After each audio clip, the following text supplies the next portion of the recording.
TV9 Bharatvarsh से कई चश्मदीदों ने भी बातचीत की है और इस बातचीत पे उन्होंने क्या कुछ खुलासे किए आप सुनिए जरा।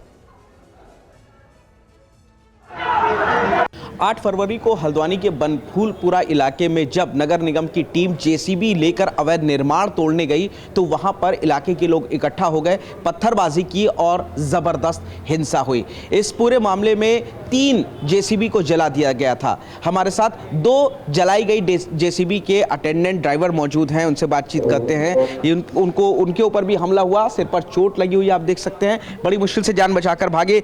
ये बताइए क्या नाम है आपका और उस दिन हुआ क्या था, कितने बजे आप लोग पहुंचे और किस तरीके से हिंसा की शुरुआत हुई? मेरा नाम महेंद्र सिंह है। जब हम यहाँ से 4:30 बजे निकले थे, 4:30 बजे विभाग पहुंच गए थे हम।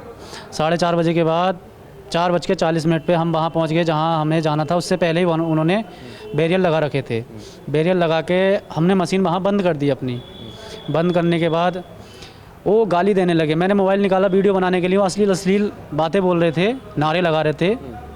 मैंने मोबाइल निकाला, उन्होंने मुझे ही गाली दी। मैंने सोचा खाली में मुझे और परेशानी करेंगे, मैंने अपना फ़ोन अपनी जेब में रख लिया उसी टाइम।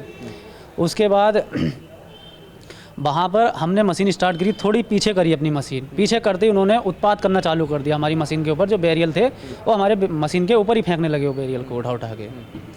तब बहुत ही भीड़ थी वहाँ पर, देखने लायक मंजर था। जैसे कि जो गली थी, जहाँ तक भी निगाह जा रही थी, गली में लोग सर ही सर दिख रहे थे। इधर गली थी उधर गली थी, सर ही सर दिख रहे थे। कोई भी समझाने वाला नहीं था उनमें से, सब वही उत्पात करने वाले थे। तो पत्थरबाजी उन्होंने शुरू कर दी फिर आप लोगों के ऊपर? पत्थरबाजी उस टाइम शुरू नहीं थी, वो उत्पात उसी टाइम हुआ था। फिर थोड़ी देर में पुलिस आई, पुलिस ने सबको हटा दिया वहाँ से। वो भी शांतिपूर्वक हट गए थे। हमने सोचा ठीक हो गया, चलो शांतिपूर्वक हटे हैं। तो थोड़ा आगे जाके जब हम वहाँ पे पहुँचे अतिक्रमण हटाने के लिए, अतिक्रमण हमने हटाने के लिए पहले ही बूम रखा था। बूम रखते ही उन्होंने पथराव चालू कर दिया चारों तरफ से। हमारी मशीन उसी टाइम तोड़ दी थी पूरी।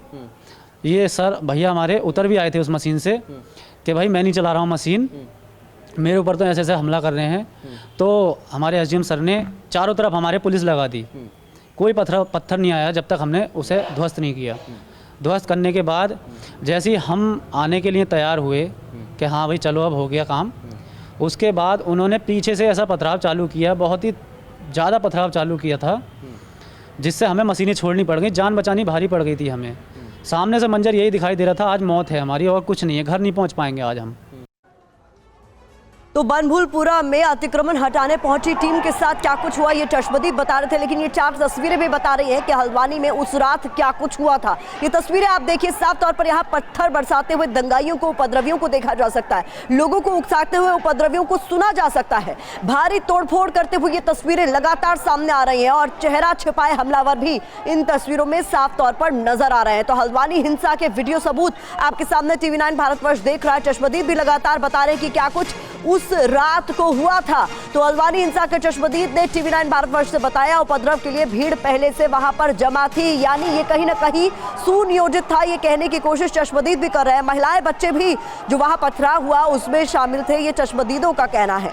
तो अतिक्रमण हटाते वक्त पथराव हुआ था, इसको लेकर TV9 भारतवर्ष से संवाददाता से बात कर रहे थे पुनीत शर्मा ही। चश्मदीदों ने जा कुछ कहा वो खुद हैरान कर देने वाला है। पुनीत शर्मा का एक बार फिर से मैं रुख करना चाहूंगी। इस पूरे मामले में पुलिस लगातार तफ्तीश कर रही है, जांच कर रही है, लेकिन जो चश्मदीद बता रहे हैं वो अपने आप में हैरान कर देने वाला है। उनके मुताबिक जो कुछ वहां हो रहा था कहीं ना कहीं प्री प्लान नजर आता। बिल्कुल, जो ये दोनों जेसीबी के ड्राइवर बता रहे हैं, बड़ा खुलासा कर रहे हैं। पहला बड़ा खुलासा ये है कि उन पत्थरबाजों में महिला और बच्चे भी शामिल थे। 8-8 साल के बच्चे थे और महिलाएं थी जो कि पत्थरबाजी कर रही थी। इसके अलावा एक और बड़ा खुलासा चश्मदीदों ने किया। उन्होंने बताया कि मोबाइल से फ़ोन कर करके लोगों को बुलाया जा रहा था, यानी कि पूरी प्लानिंग की गई थी और जो बाहर के लोग थे उनको बुलाया गया। उन्होंने ये भी बताया कि 5:30 बजे के आसपास जो हल्द्वानी की दुकानें थी वो सारी बंद करके लोग वहाँ पर पहुँचे और उसके बाद हिंसा में हिस्सा लिया गया। किस तरीके से गलियों में छतों पर इकट्ठा होकर के महिलाएं भी पत्थरबाजी कर रही थी। पहले ही LIU की रिपोर्ट में कहा गया था, ताकीद किया गया था नगर निगम और प्रशासन को कि अगर टीम जाती है तो महिलाएं भी पत्थरबाजी कर सकती हैं और यही कुछ हुआ। जो चश्मदीद बता रहे हैं जो वहां पर गिर गए थे कि किस तरीके से महिलाओं और बच्चों ने भी वहां पर पत्थरबाजी की और चारों तरफ से इन लोगों को घेर करके खूब पत्थर बरसाए और इनके सामने ही इनकी जेसीबी को जला दिया गया। फिलहाल चश्मदीदों बच्चों की कहानी बता रहे हैं कि कैसे उन लोगों ने अपनी जान बचाई, वहां का कितना खौफनाक मंजर था और कैसे पूरी प्लानिंग के तहत लोग वहां पर इकट्ठा हुए और उसके बाद इस पूरी हिंसा को अंजाम दिया गया। बड़ी बात आप बता रहे हैं। इस बीच बड़ी खबर भी अपने दर्शकों को बता दें, TV9 पर जेसीबी के मालिक की ओर से बड़ा दावा किया गया है और जो बड़ा खुलासा है वो ये कि महिलाएं लगातार पथराव कर रही थी, बच्चे भी पथराव में शामिल थे। खुद जेसीबी चलाने वाले शख्स की ओर से TV9 भारतवर्ष पर ये तमाम बातें कही गई है कि जब हम अतिक्रमण हटाने पहुंचे हमने देखा महिलाएं भी पथराव कर रही थी, छोटे छोटे बच्चे भी पथराव में शामिल थे। तो कहीं ना कहीं यहां पर यह बताने की कोशिश है कि सुनियोजित था हल्द्वानी में जो कुछ भी हुआ।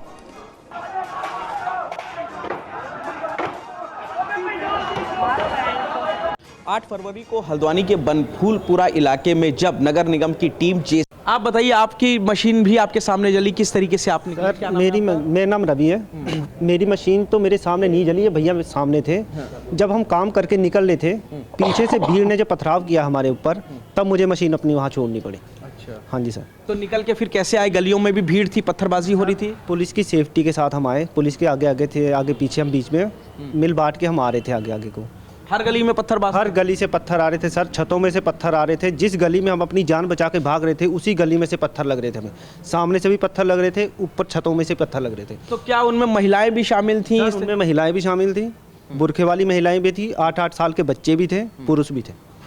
जाहिर तौर पर तो ये रवि और महेंद्र उस वक्त पत्थरबाजी में फंस गए थे और इनकी दोनों जेसीबी को भी जला दिया गया। बड़ी मुश्किल से जान बचाकर बाहर निकले, लेकिन बड़ा खुलासा कर रहे हैं कि उस पत्थरबाजों की भीड़ में महिलाएं और बच्चे भी शामिल थे और यहाँ तक कि लोगों को फ़ोन करके भी बुलाया गया था और पत्थरबाजी की शुरुआत कराई गई थी।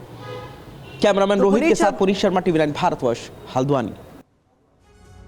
हमारे संवाददाता पुनीत शर्मा उन चश्मदीदों से बात कर रहे थे जो मौका वारदात पर मौजूद थे। पुनीत, यहाँ पर तो बड़े खुलासे किए जा रहे हैं कि किस तरीके से इस पूरी घटना को अंजाम दिया गया, किस तरीके से एकाएक भीड़ वहां पर इकट्ठी हो गई और बाकायदा फोन करके इन लोगों को वहां बुलाया गया।